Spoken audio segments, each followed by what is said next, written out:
You're listening to the Options Insider Radio Network, the home of the Options Podcast. For more quality options programs, visit theoptionsinsider.com or search for Options Insider Radio Network in your podcast provider of choice. Listeners can also access all of our programming through our mobile app available in the iTunes and Google Play stores. Select programs are also available via live stream at mixlr.com/options-insider. That's mixlr.com/options-insider. Don't forget to follow along with your favorite programs and submit your own questions for the hosts at twitter.com/options, stocktwits.com/options, facebook.com/theoptionsinsider, or via questions at theoptionsinsider.com.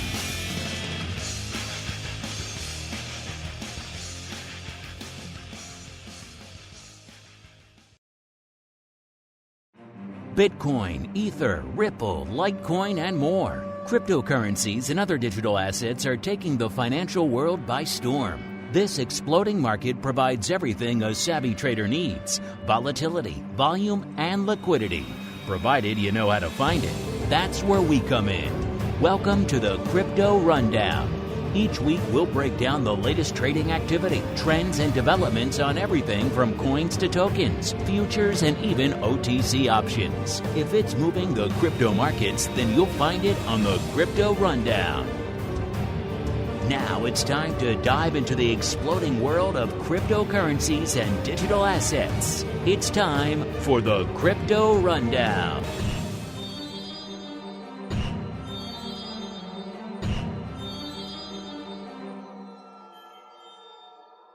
All right, everybody. That music means it is time once again for the Crypto Rundown, the program where we break down everything going on in the world of crypto. So the volume, the volatility, the open interest, the skew, the unusual activity, all that good stuff on the options and indeed the futures, even some of the spot mixing in there as well. My name is Mark Longo from theoptionsinsider.com, as well as from this fine network upon which you are enjoying this program right now. Coming at you a little bit earlier today. Don't want to get you this news in your ear holes as quick as possible. Going to do another quick hit version of the show. Get you in, get you out, get you on your way. We'll be back, of course, with more of the hot seat and all sorts of other fun stuff on future episodes of the program. So without further ado, let's get right to it. It is time for the Bitcoin Breakdown. It's time to explore the latest trading activity, trends, and developments across the world's leading crypto market. It's time for the Bitcoin Breakdown. All right, let's get to it. Let's break down all of the activity in the world's leading digital asset. Yep, we're talking Bitcoin. Come into Showtime. That's that time of the year, listeners, and we're seeing that reflected a bit in Bitcoin. I've said this on many of our other shows on the network now. Outside of the pandemic and the civil unrest and all the other things that are making 2020 such a fun year for everyone, outside of that, July heading into August, normally not a hot time for any real financial market. Usually it's a very seasonally quiet period. Most of the street and the major traders are off on vacation. Not a lot happening. Markets are thin and kind of light. And we're seeing that kind of reflected a little bit out there in crypto right now. It's yet another week where things were kind of quiet. We're drifting down. Bitcoin down, as of the start of the show, almost 100 handles from where it was last show. Last week, we ended up right around 93.05 during the show, and coming into Showtime today, we're at about a 92.09 and change. So not quite 100 handles, but not a huge move net week on week here otherwise. And we're seeing that reflected in the vol numbers as a result. Remember, most of these metrics coming at you courtesy of our friends over there in Skew Land. Check them out, skew.com. It's still free. Kick the tires and light the fires until they come to their senses over there. 30-day realize, which is the actual volatility that's been exhibited in the marketplace over the last 30 days, listeners, has ticked down yet again. It was already anemic. It was in the 50-odd%. Now it's down to 30% last week. This week it's still at that level, at a little bit low, about 28%. So it's coming off that a little bit. So the actual vol being exhibited out there is still pretty light. 1 year, it's pretty much unshut, around 80-odd% out there. So net over the past year, Bitcoin has been volatile. Over the last month, not as much. Let's get out to the implied vol, which is the actual amount of volatility that Bitcoin options are pricing in, listen, this is what you're actually going to pay when you're out there trading options out there. Is some level around this. It's going to change. This is at the money. You get out to the out of the money contracts. It's going to change, but in general, front month at the money, this is about what you're looking at. And we're down to yet again, which makes sense. Bitcoin is not really moving a ton right now. It already had come down to about 54% on our last show. Now it's shy of 50%, 49%, which is still a volatile asset. You listen to our TWIFO program, and we break down things like treasury options or fluid milk or even the equities and things. Equity is going to be are less volatile than this right now. Even the most volatile one, like small caps, are 30-odd%. That's volatile, but not quite as volatile as this.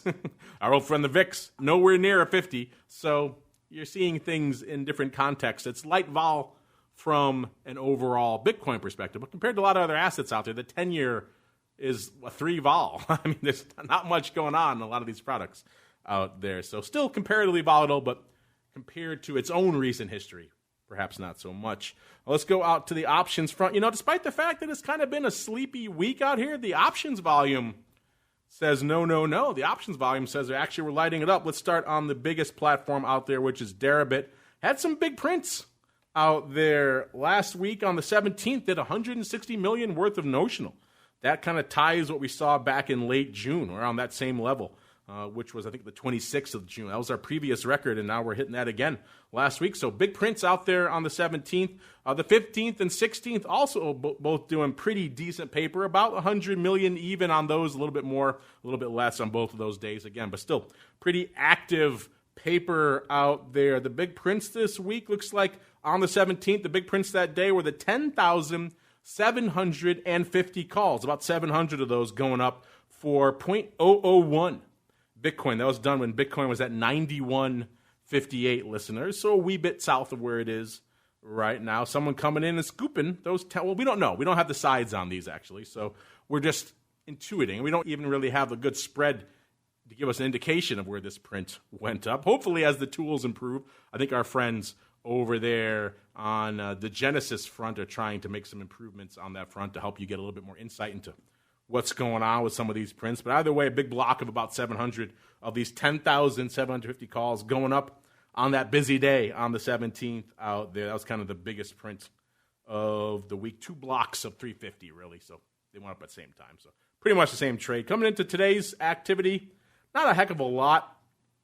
The big strike is 11,000 out there in the options, and that was the big print today. About 431 of those going up on Deribit up. But these were in SEP, though, so a little bit misleading. I've said before, crypto likes the quarterlies, and it seems like some folks liking themselves a little bit of SEP. Also, July 9,000 puts were active, a little bit north of 400 for the calls and a little bit south of 400 in today's volume coming into showtime for the puts. On the CME options front, another light volume week, kind of light volume week on the futures for them too out there. We'll get to that in a little bit. But on the options front right now for CME, overall pretty light, not a heck of a lot of paper to parse out there. I believe a listener question about that in a little bit. We'll get to that in a few segments here. Let's get to the skew. The skew has been interesting to watch out there. Seeing some swings.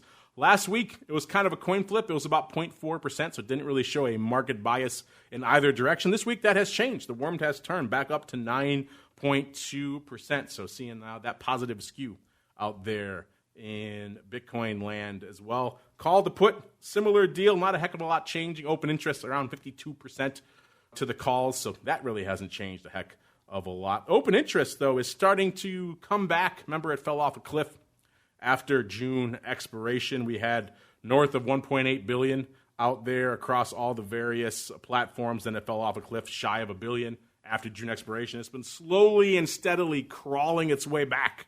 And now we're getting back up there again. Deribit alone is at about 1.1 billion out there. So it's north of where the whole complex was a few weeks ago. We're seeing CME at about 167 million out there. Ledger X 42 million. OKEX 52 million out there. Talked with Simon Ho on the show last week about some interesting things he's doing on the volatility front with Ledger X. I'll have to get them on to parse that in a little bit more detail.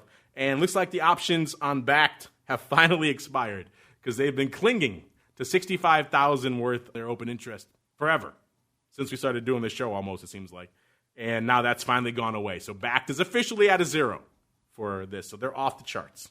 So hopefully Backed make a bit of a comeback. But right now, not so much, but OI is growing. Net open interest is north of 1.3, about 1.4 or so billion across all the different platforms out there. Of course, when you add up all those platforms, Deribit is back firmly in the lead, 81%. They always were in the lead, but they were slipping a little bit in terms of how dominant they were. Now they're back up there, 81%. They're doing more paper, while CME and others not so much. CME is down to 12% now after hitting highs much higher percentage-wise not too long ago. Backed, like you mentioned, 0% out there. OKEX, 4%. LedgerX, 3%. So as the OI grows, Deribit kind of reaffirming its stranglehold out there. Let's look at where the action is across the months. We said before, crypto likes the quarterlies, and that is indeed the case. Even though July is coming on strong for the brief lifespan that it has here. There's 57,000 contracts open in July right now, so it's doing pretty good. SEP's catching up, though, 28,600, and they're both a pale shadow. In fact, July right now is actually at exactly half of the OI that June had when it went the way of the dodo. June had 114,000 contracts before it vanished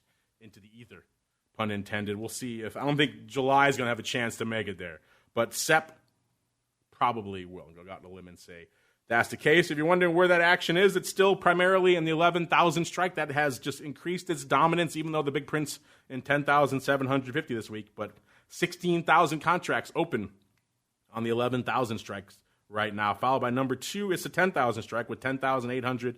And then it looks like 12,000 with about 10,200. And then we kind of fall off from there. So still July right now, but SEP's coming on strong, and it's still in the 11,000 contracts where 11,000 strike, I should say, where everyone is playing out there these days. Heading out to the futures front, going to CME first. I mentioned at the top of the show, kind of a light week. Today, coming to Showtime, we saw about 2,300 contracts on the tape, and that was pretty much the case for most of last week as well. Every day was pretty much below 4,000, so not a lot going on the Bitcoin front pretty much anywhere, except for Deribit. Deribit's putting up some options volume. Outside of that, the underlying is not moving a heck of a lot. The futures aren't putting up a lot. And the options, again, outside of Deribit, not putting out a heck of a lot. Our old friend, the Backed Volume Bot, crunching the numbers for us on the back side. Total traded contracts on their monthly futures was 1,080. That's down 49%, so rough times out there as well. Remember, their all-time high was 6,601 back on December 18th of 2019. The OI now is down to 5. Actually, I should say up. OI is up, which is interesting. Volume is down precipitously, but OI is up. Volume's down 49%, OI up 57%. They don't see that too often out there. So interesting times afoot out there. Speaking of interesting times, they have been very interesting over the past week in Bitcoin. Unless you've been living under a rock, you probably saw these headlines that most of the major Twitter accounts out there, so your Barack Obamas, your Bill Gates, Jeff Bezos, Joe Biden, you name it, all got hacked. And it wasn't, it was to do something nefarious, obviously, but it wasn't your traditional type of hacking to steal data or things. They were trying to just steal your money, the old-fashioned hack.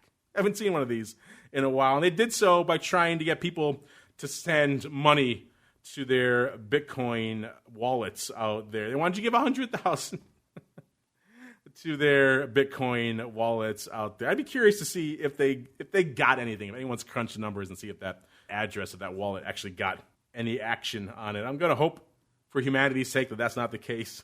But still, just seeing Bitcoin got a lot of press, most of it not good this week, but still an interesting week here nonetheless. Again, I'd like to see if anyone crunched the numbers, see if anyone actually got some cash changing hands for that.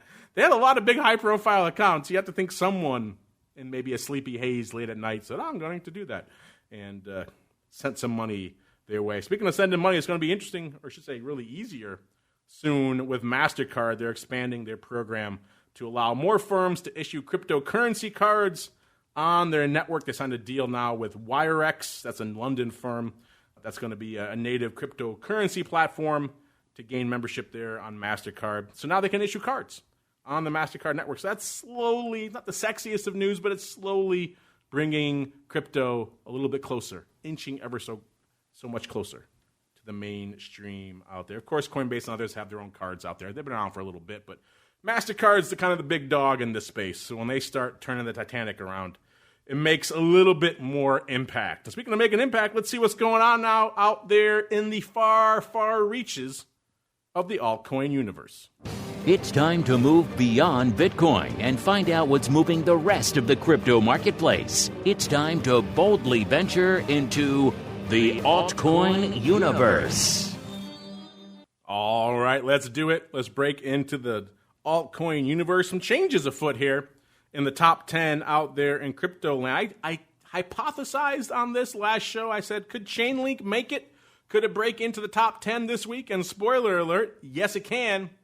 It bumped off Crypto.com there to take the number 10 spot. Remember, standard caveats apply when we're talking about these overall market cap numbers. But number 10 is indeed Chainlink at $2.7 billion. So bye-bye for now, at least, Crypto.com coin. Number 9, good old Binance coin, $2.7 billion as well, so just slightly more over there. Number 8, Litecoin, lurking right around that number 8 level for a while. But if this increase from Chainlink continues, maybe not for that much longer, they're at $2.75 billion, so just a wee bit north of number 9 and number 10 there. And we got number 7, Cardano, $3.15 billion. Number 6, Bitcoin SV, also at $3.15. So be interesting to see how all that shakes out there. Then we've got Bitcoin Cash, number 5, $4.1 billion. Number 4, XRP with $8.7 billion. Number 3, Tether, $9 billion, not about 9.2 or so. Then ETH, number 2, $26.7 billion. Number 1 with the bullet, Bitcoin, off a little bit, obviously a little bit shy of the $170 billion level right now. Let's head on into our next largest segment out there, which is ETH. Having a bit of a quiet down week out there as well after having a nice couple of weeks before that. Shedding a little bit of it, down about almost exactly 4 handles. Coming into showtime, we were at about a 238.90, and we were at 242.91. So almost exactly 4 handles from the end of our last show out there. People have been reporting more interest in Ether. This is kind of something we've been talking about for a while out there. Folks like Grayscale, which is a crypto asset manager, they reported record inflows, $906 million in the second quarter out there in ETH land. And so they say that's, of course, this DeFi boom that's driving a lot of interest out there in ETH. And so folks like Grayscale and others still seeing a lot of interest. And we're seeing that reflected in some of the volume, even though the vol is a little bit off this week. Again, these metrics coming at you courtesy of our friends over there in skew land. 30-day realized, kind of unched. You might hear, oh, it's unched, so it hasn't moved. And it just hasn't changed from a vol perspective compared to, it's moved enough to merit the level that it's at right now. So that's when when vol doesn't change, that means it's keeping frothy, keeping where it is, but it hasn't really exceeded or diminished any level from there. But remember, if you look back a few weeks, about 3 weeks ago, it was at a 66%. So it has come off substantially from that level out there, quieting up a little bit out there in ETH land. 1 year realized, still at 100%, 101% right now. So looking back over the past year, ETH has been rocking and rolling. 30-day implied, again, this is what you're paying out there in the options market. It's down a bit as well. It was 57% last week. It's 52% this week. A lot of folks have made a lot of interesting analysis about this ETH vol coming into line. It was below Bitcoin for a little while. Bitcoin now dipping back below it. But ETH at a lower vol than Bitcoin. There's some interesting vol trading to be done there. We've seen some interesting analysis floating around as a result. The ADV out there in ETH right now, kind of unched, about 8.7 million. Our biggest spike of late was 17 million on our last show, actually. So on the 17th, they did 17 million out there. The OI, worth noting, was pretty active, though, and it has pretty much crawled back. It fell off a cliff after June expiration like a lot of the other products did too, but unlike Bitcoin, it's already back there, baby. It's already back to the June levels. It hit a high of OI in June, about 165 million, and right now it's at 168 million, so it has surpassed its June level. So interesting stuff. Worth noting as well, OKEX has been coming on strong out there in the ETH realm. I mean, Deribit still has about most of that, 168 million. But if you add in OKEX, they have nearly 10 million now, about 9.4 million. So if you add those two in, actually, we're beyond those levels. But still, interesting to see OKEX coming on strong in Bitcoin options and indeed out there on the ETH front. Maybe I'll have to get them on the show. Can't really play yet here in the U.S., but still coming on strong in a lot of these categories out here. Let's see what else is coming on strong in the altcoin universe. It ain't Ripple, unfortunately. It ain't XRP this week. It's pretty much unched. It's off ever so slightly, but it is below that key 20-cent level. Come into showtime, it was at 0.198. So all you who like to watch those psychological levels out there in Ripple. Unfortunately, got to wait another week for it to get back above 20. But you don't have to wait any longer to have your questions answered because it is time for your crypto question segment. You've got questions about crypto. Who doesn't? It's time to find out the answers to your crypto questions. All right, let's see what you guys have on the brain here. Let's start off with Clint. Clint Hawkins. I like that name. He says, is it true that PTJ, I guess he means Paul Tudor Jones, is behind the upswing of volume on CME Bitcoin options? You know, I have heard those rumors, those rumblings as well out here. Clint, I have not been able to confirm or deny that myself out there personally, but it is clear. It is apparent that some large player has kind of switched on the CME options. Not so much the last couple of weeks, but before that, they were pretty much de minimis when it came to volume and OI, and all of a sudden, bam, that switch flipped, right? And someone was doing verticals out there in July and June and a few other things out there. So it is possible. It is possible that it is, as you put it, PTJ. I need to dig a little bit more to see if I can confirm that folks are notoriously close-lipped on those kind of things, particularly over there in CME land. They don't like talking about what customers are up to. But it wouldn't surprise me. Someone has been playing for size out there of late. So either some other big Bitcoin whale decided, you know what, this listed venue is where I want to hang my hat for my options volume. Or maybe it is your friend. Maybe you're buddies with him. Maybe that's why you call him PTJ. I don't know. But either way.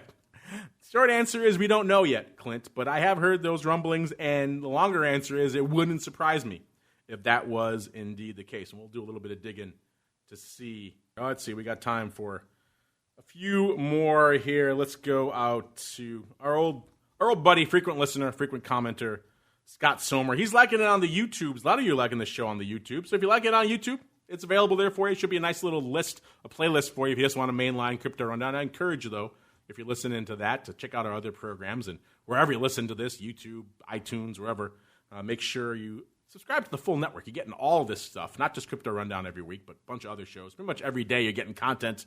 And if you like it, leave those reviews, leave those comments, just like our buddy Scott here did. Let's see. He said, when will the ability to play for stocks or options using crypto take place first? On a crypto platform or a mainstream brokerage? But then he chimed in, he said, he corrected himself, said, he meant pay. I kind of got you here. I got you. He wants to pay for Chainlink with Chainlink. Maybe in a few years that will actually mean something. Maybe. That's a good question. Like our first one, that's a good question.